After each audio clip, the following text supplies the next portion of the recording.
पत्रस 5:8 सचेत रहो, संतुलित रहो। कितने जानते हैं कि संतुलित शब्द का मतलब है अनुशासित और संयमी? कहिए अनुशासन। अब ऐसे कहें मानो उसके बारे में प्रसन्न हो। कहिए अनुशासन। अब कहिए आत्मसंयम। सचेत रहो, संतुलित रहो, मन स्थिर रखो और जागते रहो, क्योंकि तुम्हारा विरोधी, तुम्हारा शैतान गर्जने वाले सिंह की नाई इस खोज में रहता है कि किसको फाड़ खाए। मुझे ये वचन प्यारा है। शैतान किसी ऐसे की तलाश में घूम रहा है जिसे वो फाड़ कर खा सके, परंतु शुभ समाचार ये है कि आवश्यक नहीं है कि वो आप हों और वो मेरा होना भी जरूरी नहीं है और वो घर से देख रहे सभी दर्शकों का होना भी जरूरी नहीं। परंतु इसका हल क्या है? इसका हल यह है कि संतुलित रहो। हमारे जीवनों में संतुलन बहुत महत्वपूर्ण है। उसका मतलब है कि आप हर काम पर्याप्त करो, कुछ भी बहुत अधिक ना करो। मैं दोबारा कहती हूँ, संतुलित मनुष्य होने का अर्थ यह है कि आप सब कुछ पर्याप्त करो, परंतु कुछ भी बहुत अधिक मत करो। पता है, आप बहुत अधिक प्रार्थना सभाओं में जा सकते हैं। कुछ लोग इतने आत्मिक हो जाते हैं कि वे धरती पर किसी काम के योग्य नहीं रहते। कुछ लोग होते हैं जो केवल प्रार्थना सभाओं और बाइबल स्टडीज में पड़े रहते हैं और अपने परिवार की अपेक्षा करते हैं, अपने विवाहों की अपेक्षा करते हैं, और यह असंतुलित होता है। मैं इसे एक बार फिर से कहूंगी, संतुलन का मतलब है कि आप सब कुछ काफी करते हैं और आप कुछ भी बहुत अधिक नहीं करते। आप जानते हैं कि हमारे स्वभाव का शारीरिक हिस्सा बेहद असंतुलित होता है। हम इस ओर असंतुलित होते हैं, उसके बाद उसे संतुलित करने की कोशिश में हम दूसरी ओर असंतुलित होते हैं। हम या तो सब कुछ करते हैं या हम बिल्कुल कुछ नहीं करते हैं। आप में से कईयों का व्यक्तित्व भी ऐसा होता है जो उन्हें ऐसे करने पर प्रोत्साहित करता है। आप सब या कुछ नहीं करने वालों में से एक होते। मैं ऐसी हूं जो अपने हर कार्य के प्रति बहुत समर्पित हो जाती हूं, पर मैं परमेश्वर की एहसानमंद हूं कि उन्होंने मुझे ये संदेश दिया था बहुत बहुत बहुत बहुत बहुत वर्ष पहले कि ये कितना महत्वपूर्ण है कि हम संतुलन बनाए रखें अपने जीवनों में। आपको पता है, यदि आप पर्याप्त आराम नहीं करते तो वो आपके जीवन में अविश्वसनीय समस्या उत्पन्न करता है।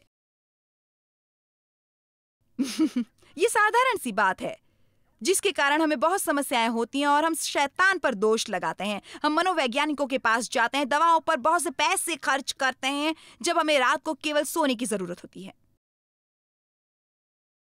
आपकी अलमारी में कोई बड़ा सा दुष्ट आत्मा नहीं छिपा होता, हमें केवल सोने की आवश्यकता होती है।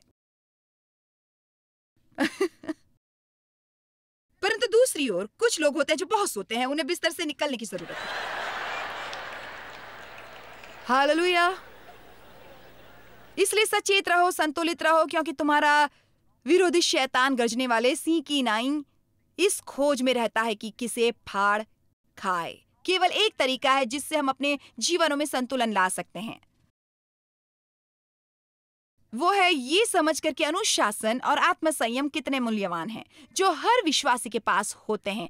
मैं नहीं चाहती कि आप आइंदा कभी कहें मैं बिल्कुल अनुशासित नहीं हूं, मुझ में बिल्कुल आत्मसंयम नहीं है। आप में है, क्योंकि मसीह आप में है और आप में आत्मा के सभी फल हैं और आप उनमें से एक फल के आत्मसंयम, मैं मानती हूं नया जन्म होने पर वो बीज के रूप में होते हैं, पर जैसे हम उसे परमेश्वर के वचन से सींचते हैं और बढ़ते हैं। कितने जानते हैं कि मसीहियों के तौर पर हम में बढ़ने की आशा होती है। सदैव बच्चा बने रहना बहुत आकर्षक नहीं होता। हमें मसीहियों के तौर पर बढ़ना चाहिए।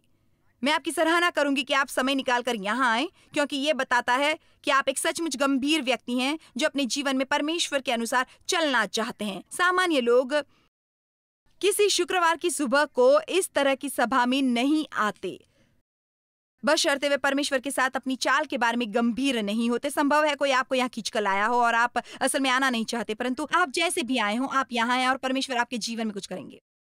और आप में से जिन्होंने सुबह टीवी चालू किया है और आरंभिक कुछ मिनटों के बाद भी देख रहे हैं, चैनल बदलने से कोई लाभ नहीं होगा, क्योंकि मैं आपको 2-3 और चैनलों पर भी नजर आऊंगी।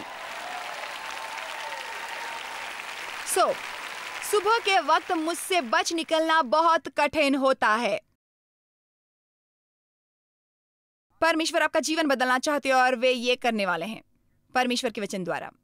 इसलिए अनुशासन और आत्मसंयम बेहद महत्वपूर्ण है। किसी कारणवश सभी उनसे घृणा करते हैं। अनुशासन, ए प्रभु, मैं यहाँ इन अनुशासन और आत्मसंयम के बारे में सुनने नहीं आया हूँ। मेरे जीवन में समस्याएं हैं, मुझे विश्वास है कि आपको है। यदि आप अनुशासन और आत्मसंयम के बारे में सुनना नहीं चाहते, आपको शायद बहुत सी समस्याएं हैं और हमेशा रहेंगी। यदि आप इसके बारे में सुनने को तैयार नहीं है, मैं अब वो दोहराना चाहती हूँ जो मैंने कल कहा था, क्योंकि मैं जानती हूँ कि सब हर सभा में नहीं आते और ये इसका बहुत बहुत महत्वपूर्ण हिस्सा है। चाहे परमेश्वर हमें अनुशासित और संयमी बनने को कहते हैं, हम फिर भी उनके बगैर ये नहीं कर सकते। ये दिलचस्प है ना कि हम वो भी अपनी इच्छा शक्ति के बल पर नहीं कर सकते जो करने को परमेश्वर कहते हैं। इसलिए मैं आपको इसलिए प्रोत्साहित नहीं कर रही कि आप कहें मैं घर जाऊंगा और अपने जीवन को पूर्णतः व्यवस्थित करूंगा, मैं ऐसा करूंगा और मैं वैसा करूंगा, क्योंकि मैं बता सकती हूं कि वैसा कुछ नहीं होगा। पर आप ऐसा कर सकते हैं कि घर जाकर अपने नोट्स निकाल सकते हैं, आप बैठ सकते हैं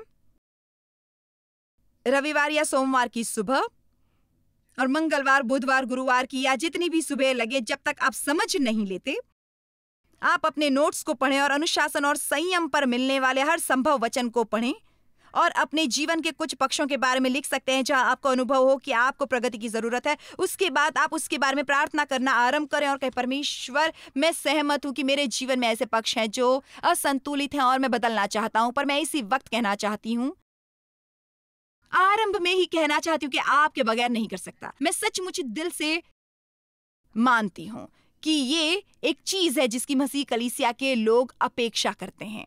हम क्यों वचन सुनना चाहते हैं? वचन सुनने जाते हैं, वचन सुनने जाते हैं, वचन सुनने जाते हैं, हमेशा वचन सुनने जाते हैं, गिरजे जाते हैं, गिरजे जाते हैं। ऐसा नहीं है कि हम बदलना नहीं चाहते, हम में से ज्यादातर बदलना चाहते हैं, पर कुछ लोगों को इसकी परवाह नहीं होती। परंतु आप में से अधिकतर आज यहाँ है क्योंकि आपको परवाह है, और आप यहाँ हैं क्योंकि आप बदलना चाहते हैं। एक दिलचस्प बात बताती हूं, मैं ईमानदार बनूंगी और आपसे कहूंगी कि केवल मुझ में अनुशासन और आत्मसंयम पर सिखाते हुए काफी नहीं है।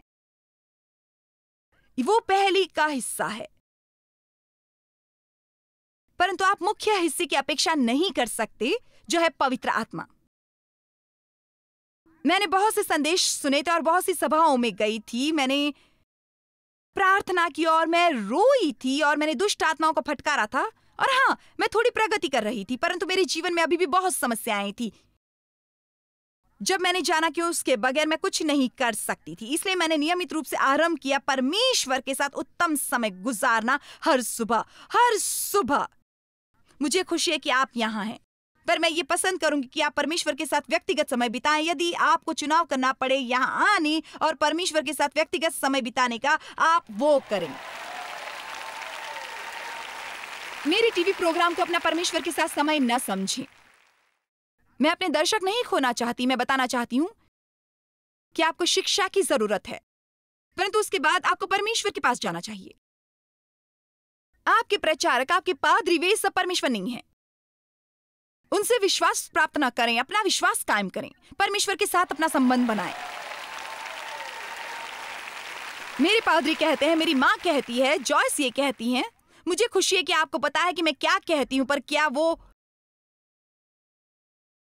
आपके जीवन में काम कर रहा है? इसलिए मुझे अनुभव होता है कि हमें पहेली के सभी टुकड़े मिलते हैं। हम गिरजे जाते हैं, एक टुकड़ा है, हम संदेश सुनते हैं, वो एक दूसरा टुकड़ा होता है, हम जॉयस मैक की सभा में जाते हैं, वो एक टुकड़ा होता है, हम कोई अच्छी मसीह सीरियल देखते हैं, हम अपनी बाइबल पढ़ते हैं, वो एक टुकड़ा होता है। परंतु फिर परमेश्वर के पास जाकर कहना चाहिए, मैं आपके बगैर कुछ नहीं।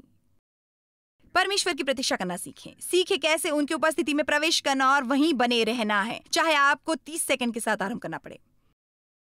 अपना मुंह बंद रखकर अपने दिल से कहे, मैं यहां एक कंगाल मनुष्य के रूप में आया हूं, मेरे पास आपके अलावा कुछ नहीं है, परंतु आप मेरे लिए काफी हैं। मैं चाहता हूं कि आप इसे अर्थपूर्ण बनाएं मेरे जीवन में। मुझे शक्ति दे परमेश्वर। यदि आप किसी ऐसे के साथ विवाहित है जो आपके लिए सचमुच एक बुरा सपना है, परंतु आपको पता है परमेश्वर चाहते हैं कि आप बने रहें, क्योंकि आप विश्वास कर रहे हैं। मेरी एक बात याद रखिए, परमेश्वर नहीं चाहते कि हर कोई उस व्यक्ति से दूर भागे जिसके साथ मित्रतापूर्वक न रह सके। परमेश्वर आपको बर्दाश्त कर रहे हैं और उन्हें अच्छा लगेगा यदि आप किसी और को बर्दाश्त करें। हम आज ये सभा नहीं कर रहे होते यदि मेरे पति ने मुझे बर्दाश्त न किया होता।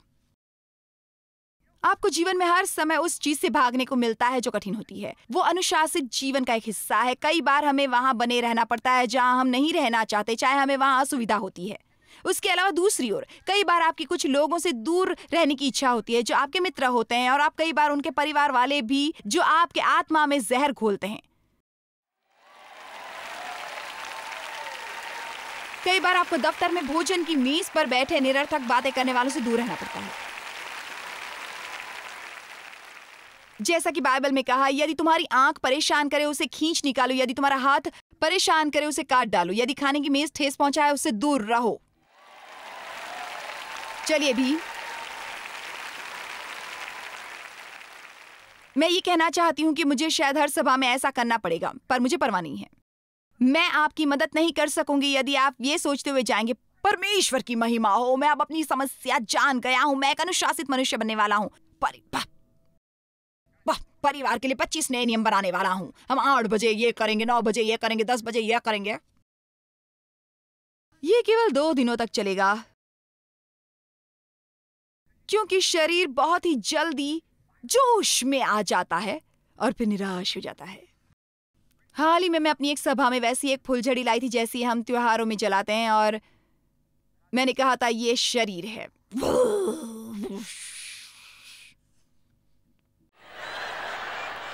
यहाँ आओ। हाँ,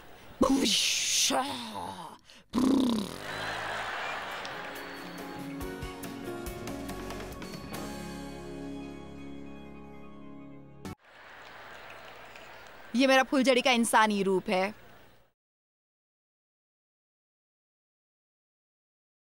याकूब 4:17 के अनुसार जो कोई भलाई करना जानता है और वो नहीं करता उसके लिए पाप है। क्या मैं कह सकती हूँ कि हम उतनी आज्ञाकारी नहीं करते जितनी शिक्षा पाते हैं? कुछ तो इतने गिरजों की सीटों पर बैठे हैं कि उनका पिछवाड़ा सपाट हो गया है। गिरजे में बैठने से आप में बढ़ती उम्र का फैलावा आ गया है।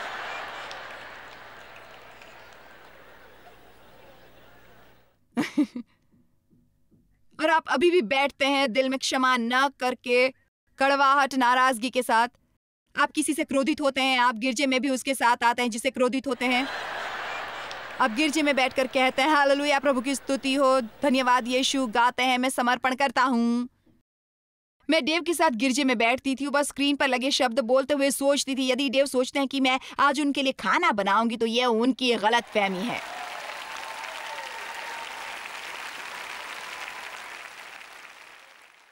आप आमीन कहते हैं, इसका यह मतलब नहीं कि आप समझ गए हैं। कई बार सबसे अधिक बोलने वाले सबसे कम जानते हैं।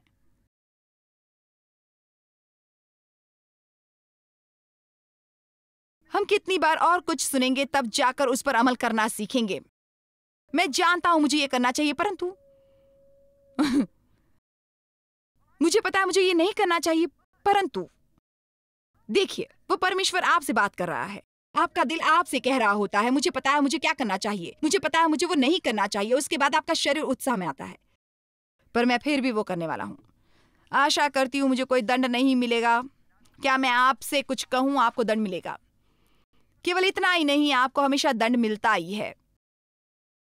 इस वक्त भी हम मूल्य चुका रहे हैं अपनी अवज्ञाकारी का। अच्छा होगा कि आप मुस्कुराएं। गलतियों 6:9। हम भले काम करने में हियाव न छोड़ें, क्योंकि यदि हम ढीले न हों तो ठीक समय पर कटनी काटेंगे। विस्तारित में देखते हैं, हम भले काम करने और भला व्यवहार करने में हियाव न छोड़ें, क्योंकि यदि हम ढीले न हों और कमजोर न पड़े, यदि हम अपना साहस छोड़कर कमजोर न पड़े तो नियत समय पर कटनी काटेंगे। मैं आपसे कुछ कहूं, त्याग करने के लिए किसी विशेष योग्यता की जरूरत नहीं होती। मेरे समेत हम सभी की कई बार वो करने की इच्छा होती है, परंतु असली अनुशासन की आवश्यकता होती है, न केवल एक बार सही काम करने के लिए, बल्कि उसे करते रहने के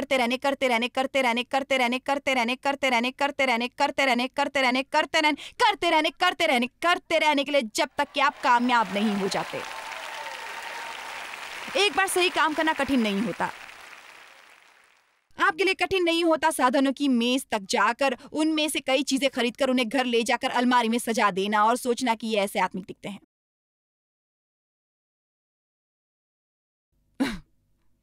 परंतु अब उसे सुनने के लिए या देखने के लिए आपको अनुशासित होकर अपना कुछ समय निकालना होगा। आपको दिन या सप्ताह का एक हिस्सा अध्ययन करने के लिए निश्चित तय करना होगा।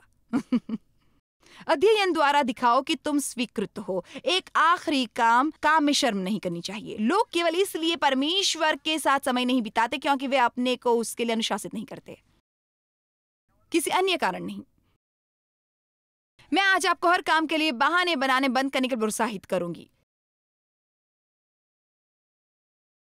यदि आप व्यायाम नहीं करने वाले हैं, ये न कहे नहीं कर सकता, केवल सच सच कहे मैं करना नहीं चाहता।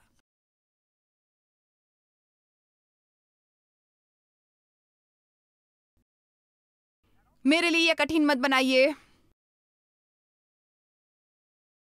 आप अनुशासन और खाने के बारे में तो बात नहीं करेंगे ना, मैं नहीं सुनना चाहता।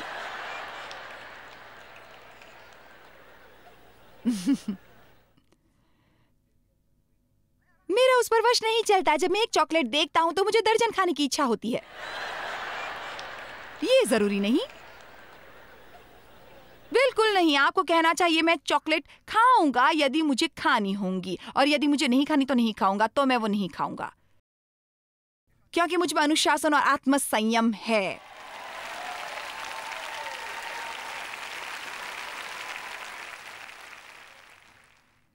वो करते रहे जो सही है, वो करते रहे जो सही है, वो करते रहे जो सही है। कल मुझे डॉक्टर पॉल ऑस्टीन का इंटरव्यू लेने का सौभाग्य प्राप्त हुआ, एक TBN शो पर जिसकी मैं होस्ट थी, और निसंदेह वो जोएल ऑस्टीन के बड़े भाई हैं। मुझे यकीन है कि बहुत लोग ये जानते हैं, और ऑस्टीन बंधु हमारे मित्र हैं, और मुझे पता है कि उन्हें कोई आपत्ति न होगी मेरी अपने प्रोग्राम में ये कहानी बताने पर। तो डॉक्टर पॉल एक सर्जन हैं, और वे एक बहुत सफल सर्जन थे बहुत वर्षों तक, और उन्होंने कहा कि वे एक ऐसी स्थिति से आए जहां उन्हें अपने अंदर एक असंतोष बढ़ता हुआ महसूस हुआ, परंतु उन्हें उसका कारण समझ नहीं आया। उन्होंने सोचा, क्या मुझे जीवन के मध्य में होने वाला संकट महसूस हो रहा है? क्या परमेश्वर चाहते हैं कि मैं नौकरी बदलूं? इसका आखिर क्या कारण है? सो पहला बुद्धिमानी का काम उन्होंने ये किया कि उन्होंने परमेश्वर से सुनने तक कुछ नहीं किया। मैंने कहा उन्होंने परमेश्वर से सुनने तक कुछ नहीं किया, केवल इसलिए कि आपको अपने अंदर किसी प्रकार का असंतोष बढ़ता महसूस हो। इसका यह मतलब नहीं कि आपको जाकर किसी प्रकार का विवेकहीन कदम उठाना चाहिए। आपको ये जानना चाहिए कि कुछ तो जरूर हो रहा है। परमेश्वर या तो मुझे कुछ करने की कोशिश में लगा रहे हैं, या कुछ बदलने वाला है, या शायद मेरे हार्मोन्स में गड़बड़ी है जिसके कारण ऐसा लग रहा है। जब भी कुछ अजीब महसूस हो तो जरूरी नहीं कि वो परमेश्वर की ओर से हो। कई बार आपका कुछ उलझुल खाना दोषी होता है। आपने शायद पिछले सप्ताह शक्कर का कुछ और अधिक सेवन किया हो, परंतु उन्होंने परमेश्वर की प्रतीक्षा की और उसमें कुछ समय लगा। उसके बाद उनके पिता परलोक सिधारे, और वो वहां वे अंतिम संस्कार से घर लौट रहे थे, और उन्होंने कहा, मैंने परमेश्वर को 3 बातें कहते सुना। अपनी प्रैक्टिस त्याग दो, ह्यूस्टन चले जाओ, और मदद करो। अब ये व्यक्ति एक सर्जन था, और परमेश्वर कह रहे थे, मैं चाहता हूं तुम सब कुछ त्याग दो और जाकर मदद करो। वे उस वक्त ये भी नहीं जानते थे कि गिरजे में कौन पादरी होगा। जोएल को अभी तक उस पदवी पर स्थापित नहीं किया गया था। ऐसे कई थे जिनमें योग्यता थी, और वे आश्वस्त करना चाहते थे कि वे परमेश्वर से सुन रहे थे। मैं 1 मिनट के लिए पीछे जाना चाहती हूँ। जब पॉल लगभग 12 वर्ष के थे, उनके पिता उन्हें एक मिशन पर साथ ले गए थे। उन्होंने कहा था कि जब वे अफ्रीका की धरती पर खड़े थे, वे उस उम्र में भी जानते थे कि उन्हें डॉक्टर बनना है, परंतु जब वो वहां अफ्रीका की धरती पर खड़े थे, उन्हें एक प्रबल विचार सूझा, मैं किसी दिन यहां लौटकर रोगियों की सेवा किया करूंगा। पर जब वे बड़े हुए और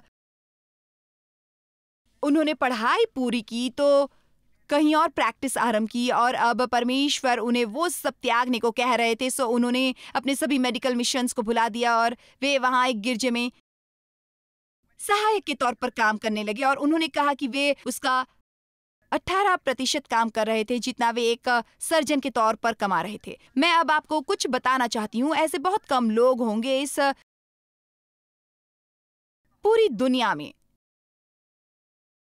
जो अपने को लाते हैं ऐसी स्थिति में जहां उन्हें परमेश्वर की आज्ञाकारी करने में कम मिलता है। ये सच है।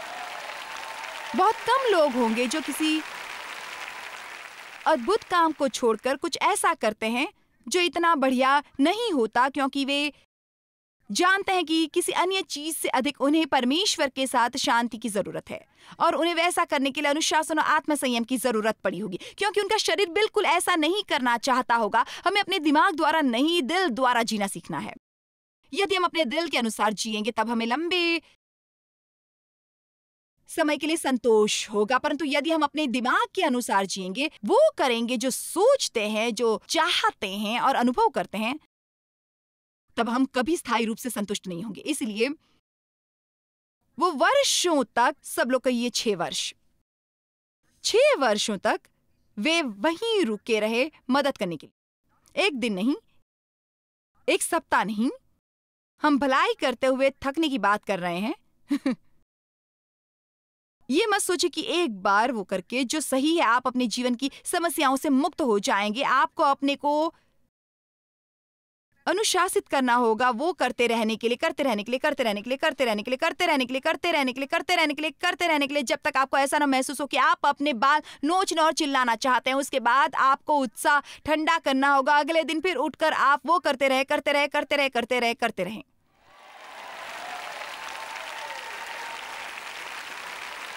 यदि कभी कभार आपका उत्साह थोड़ा कम होता है तो कोई बात नहीं, परमेश्वर समझते हैं। और हाँ, मैंने बहुत बार हिम्मत हार कर त्याग किया है। बहुत हुआ परमेश्वर, बहुत हुआ। मुझसे नहीं होता, बहुत हुआ, मैं त्याग कर रही हूँ। मैं आपसे बिल्कुल सच कह रही हूँ। एक बार मैं वही कर रही थी जब मैंने पवित्र आत्मा को पूछते सुना। सचमुच मैंने सोचा 1 मिनट रुको, आप बहुत उत्साहित लग रहे हैं। उसके बाद मुझे ये विचार आया, मुझे खुशी है कि तुम कुछ मिनटों के लिए त्याग कर रही हो, क्योंकि मुझे केवल तब की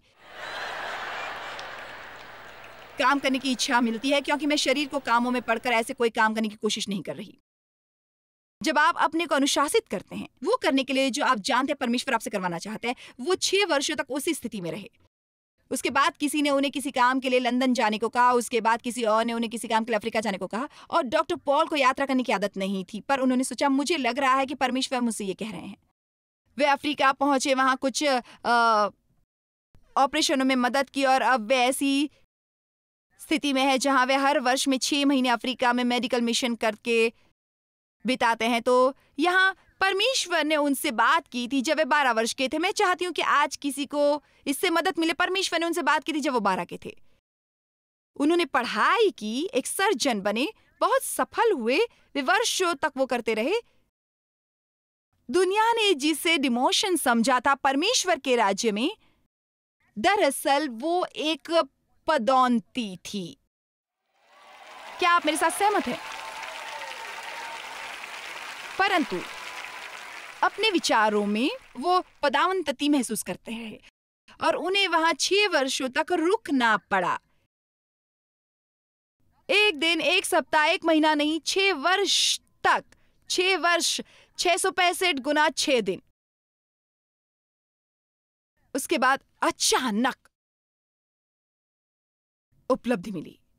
आप में से कईयों के साथ अचानक ऐसा कुछ होगा यदि वे हिम्मत नहीं करेंगे। पर आप अभी तक उस घटिया अनुशासन के स्तर पर हैं।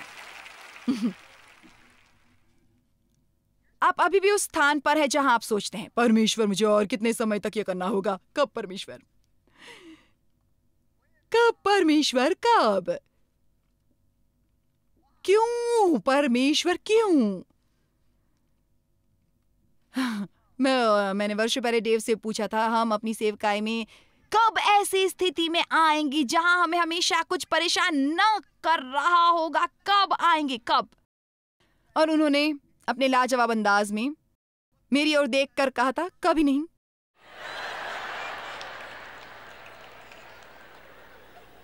और पता है, इसे 22 वर्ष हो गए हैं और वे सही थे। वे अभी भी बंद नहीं हुआ है। परंतु हमारा ऐसा रुख होना चाहिए। वो सब होने के बाद भी मैं चिल्लाती हुई यहां मिलूंगी, क्योंकि एक काम जो मैं नहीं करूंगी वो है हिम्मत हार कर त्याग करना। मैं कोशिश करती रहूंगी, करती रहूंगी, करती रहूंगी, करती रहूंगी, करती रहूंगी, करती रहूंगी, करती रहूंगी, करती रहूंगी। हम सभी को अपने जीवन में संतुलन को विकसित करने की जरूरत है। संतुलन बहुत महत्वपूर्ण है। उसका मतलब सब कुछ पर्याप्त करना, पर कुछ बहुत अधिक न करना। मैं बने रहने के लिए संघर्ष करती थी और मेरे विचार से बहुत से लोग करते हैं। आप शायद उनमें से एक हों जो मैं बने रहने के लिए संघर्ष कर रहे हैं। मैं बने रहना चाहता हूं। सो ये दोनों विषय मिलकर सचमुच आपके जीवन को बेहतर बनाएंगे।